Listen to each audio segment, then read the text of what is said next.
বর্তমান সরকারের অধীনে সুষ্ঠু নির্বাচন নিয়ে সংশয় জানিয়েছেন বিএনপির স্থায়ী কমিটির সদস্য আমির খসরু মাহমুদ চৌধুরী। দুপুরে চট্টগ্রামের বাসায় দলীয় নেতাকর্মীদের সঙ্গে ঈদ শুভেচ্ছা বিনিময়কালে তিনি কথা জানান।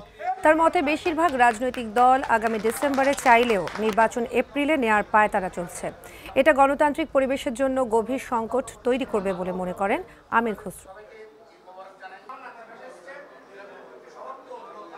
নির্বাচন ডিসেম্বরে যাওয়ার কোনো সুযোগ নেই, কারণ সব কিছু কাজ সমাপ্তির দিকে এখন। সুতরাং কেন ডিসেম্বরের পরে, কেন ডিসেম্বরের আগে নয়? অনেকের মতে তো অক্টোবর নভেম্বরে নির্বাচন, এগুলো সমাধানের পরে হয়ে যাওয়ার কথা।